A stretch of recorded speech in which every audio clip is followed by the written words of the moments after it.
Assalamualaikum warahmatullahi wabarakatuh. Selamat pagi, salam sejahtera buat kita semuanya. Apa kabar anak-anak? Kabar kalian baik pagi hari ini? Baik, Pak. Alhamdulillah baik, Pak. Alhamdulillahirobbilalamin. Alhamdulillah baik, Oke, Pak. anak-anak, hari ini dari total 32 siswa yang seharusnya hadir di kelas IPC, alhamdulillah sudah mencapai 23, berarti kurang 10 orang lagi. Nanti sambil menunggu konfirmasi teman-teman yang lain yang belum bisa hadir pada pagi hari ini di ruang Zoom. Seperti biasa, sebelum kita mulai kegiatan pagi hari ini, kita awali dengan berdoa. Ada, oke. Melodi.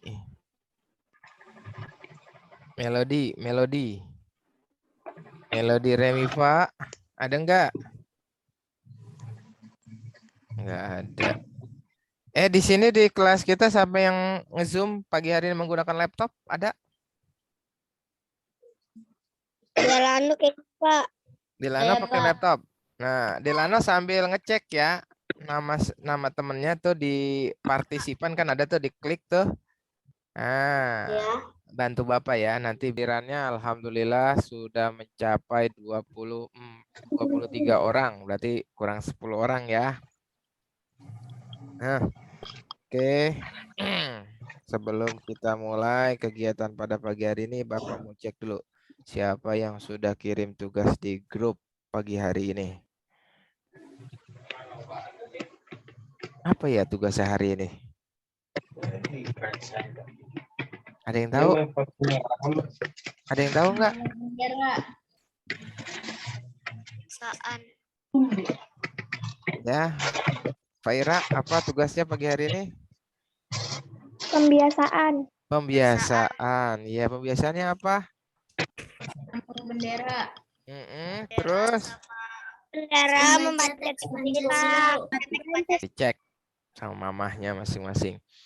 Oke, kita awali kegiatan pada pagi hari ini dengan menyanyikan lagu Indonesia Raya. Silakan duduk yang tegap. Kita sama-sama menyanyikan lagu Indonesia Raya.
Oke, terima kasih.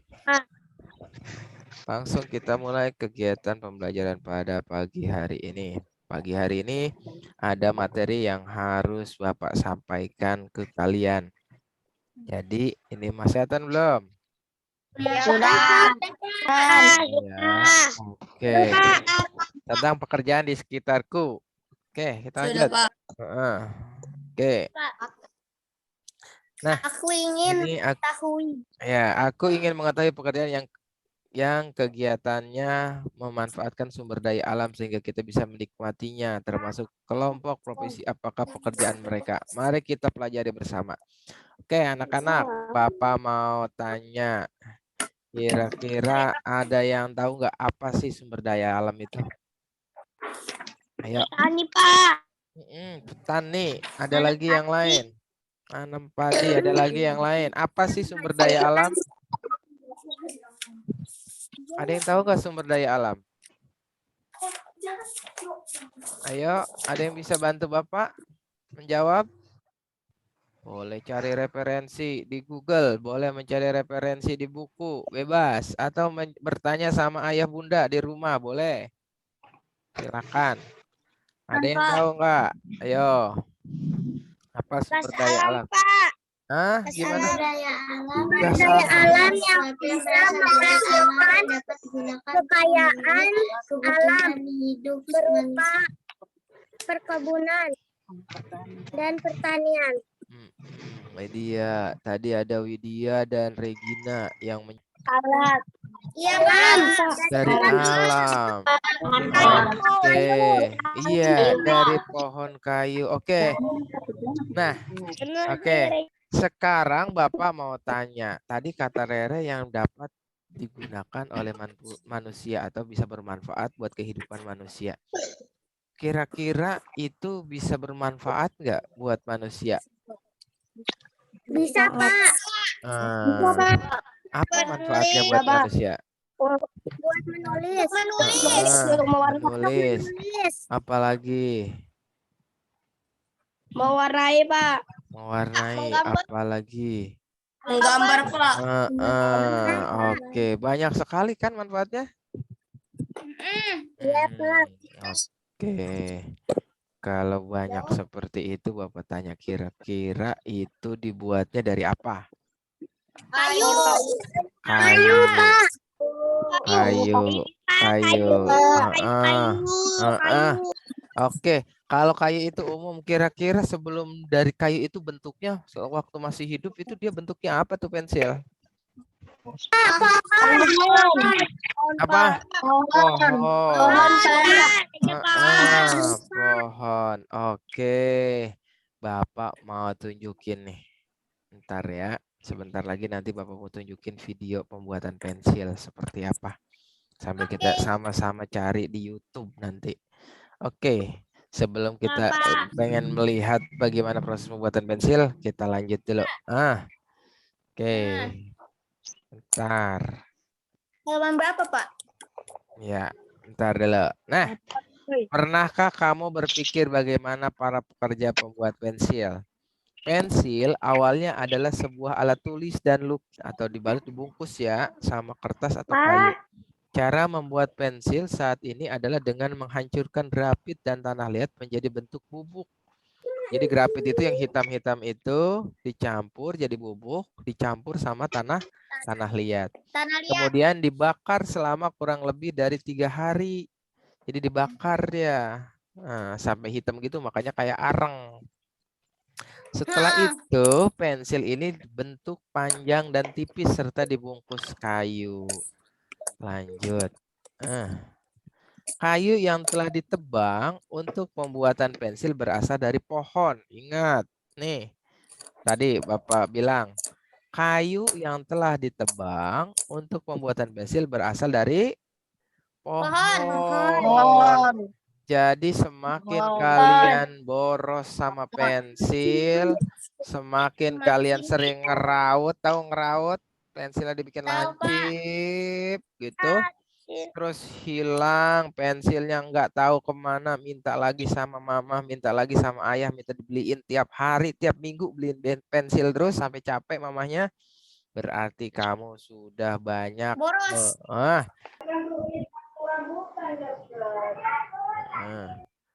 Oke, lanjut ya. Coba bantu Bapak baca Arjuna. Nih yang ada di kelihatan nggak Juna?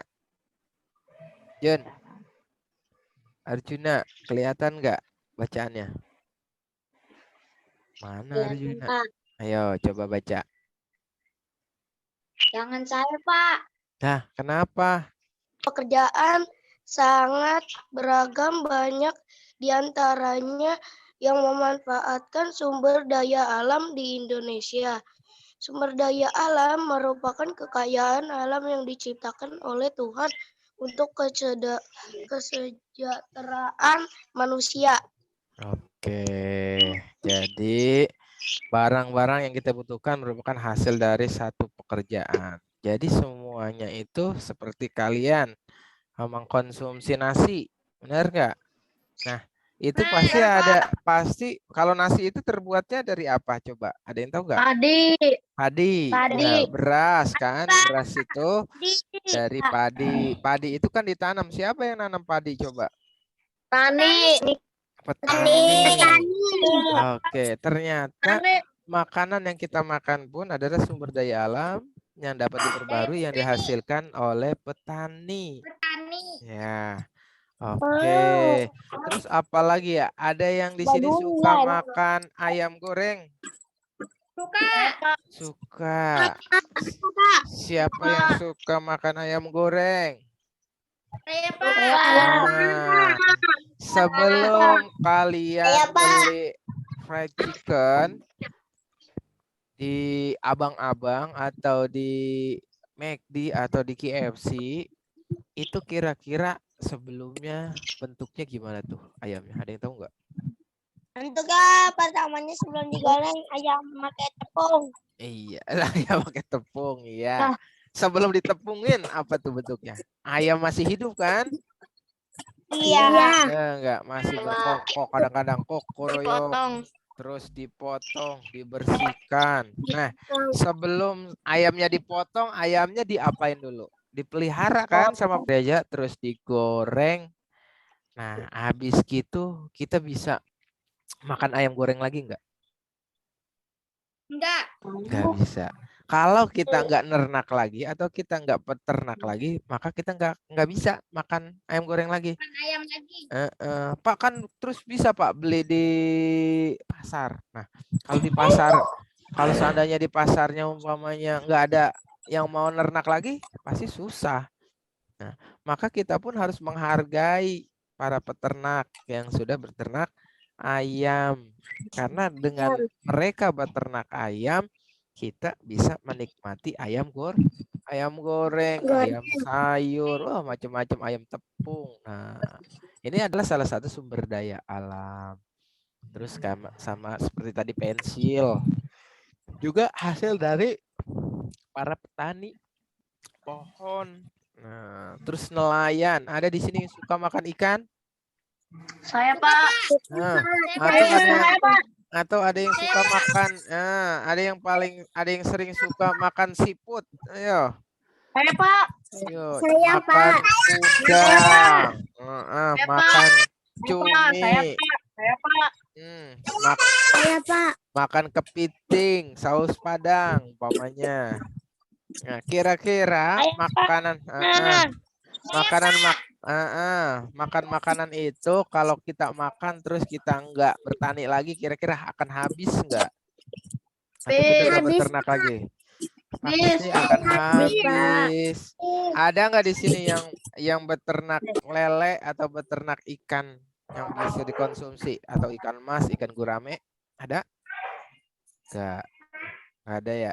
Banyakannya ayam. ayam. Banyakannya siapa? Iya. Oke. Nah, itu pun sama. Kita harus menghargai. Maka ada nilai jual. Kita mengkonsumsi peternak, kita bayar. Oke. Lanjut. Ngantuk nih pagi-pagi ya. Lanjut. Nah, ada juga pekerjaan yang menghasilkan jasa atau pelayanan seperti dokter, polisi, guru seperti Bapak. Ini adalah pelayan jasa atau pekerjaannya itu berupa jasa atau pelayanan. Atau tukang cukur rambut itu juga sama seperti Bapak. Dia jasa. Nah, kayak Bapak ini nggak ada produksinya, nggak ada bentuknya, tapi Bapak melayani, mencerdaskan. Nah, ini suara apa ya? Oke. Nah, kayak Bapak ini mengajarkan kalian, ini adalah salah satu bentuk jasa. Sama kayak tukang cukur. Nggak ada benda yang dijual. Tukang cukur ada nggak benda yang dijual? Nggak ada kan? Pak polisi deh. Iya, Pak polisi. Pak polisi, ada nggak benda yang dijual Pak polisi? Nggak ada. Pistolnya bukan buat dijual, mobilnya bukan buat dijual. Tapi dia melayani orang, menjaga keamanan. Buat nangkep penjahat, Pak. Nangkep penjahat, iya. Nah, kayak Pak Guru juga nggak ada. Pak Guru nggak jualan buku. Pak Guru nggak jualan pensil. Pak Guru nggak jualan apa ya, baju seragam, enggak. Tapi Pak Guru cuma Mengajarkan. belajar sama kalian bareng-bareng, ngajak kalian belajar supaya mau membaca, mau berhitung, mau merubah kehidupan kalian supaya bisa jadi orang pinter. Nah, itu adalah salah satu bentuk jasa. Nah, pekerjaan yang menghasilkan jasa. Sama dokter gitu juga.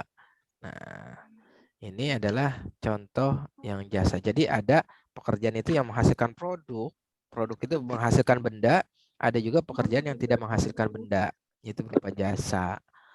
Lanjut, barang yang dihasilkan dari setiap pekerjaan sangat beragam. Banyak di antaranya yang memanfaatkan sumber daya alam di Indonesia. Sumber daya alam merupakan kekayaan alam yang diciptakan oleh Tuhan. Nah, semua yang tadi Bapak sebutkan, ayam, terus ikan, terus ada pohon, itu semuanya adalah ciptaan Tuhan kita, Allah Subhanahu wa Ta'ala. Maka ketika Tuhan yang memberikan itu semua, kita wajib bersyukur. Hari ini kita bisa makan ayam, hari ini kita bisa makan ikan. Semuanya atas kehendak Tuhan. Semuanya atas kehendak Allah Subhanahu wa Ta'ala. Kalau kita enggak bersyukur, contoh, kita dibeliin pensil sama mama. Pensilnya terus buat main-mainan, sampai hilang, sampai habis. Malah buat belajar enggak ada. Nah, itu adalah salah satu contoh kita tidak bersyukur. Kalau bersyukur itu harus dijaga. Pensilnya digunakan untuk belajar. Contoh lagi, makan. Mama kalian sudah masak. Contoh nih, mama sudah masak nih umpamanya. Mama masaknya apa umpamanya? Ayam goreng. Pakai kecap umpamanya. Nah, terus mama sudah capek-capek masak, kamu nggak mau makan. Nah, itu adalah salah satu contoh sikap tidak bersyukur. Harusnya kalau mama sudah masak, mama sudah beliin makanan, kita harus apa? Harus makan. Terus dihabiskan makanannya. Mama perintah mama itu supaya kita makan. Nah, itu adalah salah satu kita bentuk bersyukur kepada Allah Subhanahu wa Ta'ala. Bayangin, sekarang seandainya mamanya di tumbuhan. Kurang, Pak. Kurang apa? Kurang gede suaranya. Oke, segini. Disebut Kedengeran nggak? juga sumber daya alam nabati. Sumber daya alam dari hewan disebut juga sumber daya alam hewani. Sumber daya alam non-hayati adalah sumber daya alam yang bukan berasal dari makhluk hidup. Misalnya barang tambang seperti batu bara, emas, perak, dan timah. Sumber daya alam di suatu daerah akan mempengaruhi masyarakat yang ada di dalamnya. Karena sumber daya alam tersebut dari dataran tinggi sampai dataran rendah. Di Indonesia, karakteristik masyarakat di dataran tinggi berbeda dengan masyarakat di dataran rendah. Tanah di dataran tinggi cocok untuk dijadikan lahan pertanian, perkebunan, dan peternakan. Sehingga sebagian besar pekerjaan masyarakat yang tinggal di dataran tinggi adalah sebagai petani, peternak, ataupun bekerja di perkebunan. Tanah di dataran rendah dan pesisir lebih cocok untuk lahan tambak ikan, wisata pantai, atau kawasan industri. Pada umumnya, kota-kota besar di Indonesia berada di dataran rendah. Sehingga masyarakat yang tinggal di dataran rendah yang dekat dengan laut bekerja sebagai nelayan, petani garam, dan petani tambak. Sedangkan masyarakat yang tinggal di daerah perkotaan umumnya bekerja sebagai karyawan, buruh pabrik, dan pegawai lainnya. Setiap sumber daya alam, baik sumber daya alam hayati maupun non-hayati, harus dijaga kelestariannya, termasuk setiap tanaman yang kita konsumsi. Mengapa menjaga keseimbangan alam dan kelestarian sumber daya alam penting? Karena sumber daya alam termasuk tumbuhan sangat berperan penting dalam kehidupan kita, khususnya manusia. Misalnya sebagai bahan makanan, obat-obatan, penghasil oksigen, dan bahan bangunan. Selain bermanfaat untuk manusia, tumbuhan juga bermanfaat bagi kehidupan binatang, yaitu sebagai tempat hidup dan sumber makanan mereka. Tumbuhan juga bermanfaat bagi lingkungan. Contohnya pohon bakau. Pohon bakau dapat melindungi pantai dari erosi dan abrasi, dapat menciptakan udara pesisir yang bersih dan segar, dan dapat menjadi habitat alami berbagai biota laut dan darat. Kehidupan yang nyaman tercipta dengan adanya berbagai tumbuhan penjaga lingkungan di sekitar kita. Berikut ini adalah beberapa upaya untuk melestarikan sumber daya alam, yaitu 1. Dengan cara penghematan, yang kedua dengan cara perlindungan, dan yang ketiga. Ini kolom C, jenis pekerjaan. Yang kolom D, ini barang yang dihasilkan. Ternilai yang sudah hampir 1 minggu terlewat, karena kan kalau nggak salah sudah hampir 20 orang Bapak nilai. Ada tinggal beberapa orang lagi yang belum Bapak nilai. Nanti ini lagi wapri Bapak ya, sambil tugas ini diselesaikan, nanti wapri Bapak, karena memang ada yang terlewat. Begitu. Oke. Saya belum dinilai, Pak. Ya, nanti tinggal diwapri saja. Oke? Oke, teman-teman, anak-anakku, sudah selesai semua tugasnya? Sudah, Pak. Oke, tugas hari ini sudah selesai. Jadi intinya adalah kegiatan pada pagi hari ini kita bisa mengenal sumber daya alam. Buka kameranya, Bapak mau foto yang ganteng, senyum yang lebar. Ya, Aufa dibuka kameranya. Yang ganteng, senyum yang lebar. Oke. Alhamdulillahirabbil alamin. Terima kasih. Assalamualaikum warahmatullahi wabarakatuh. Waalaikumsalam warahmatullahi wabarakatuh.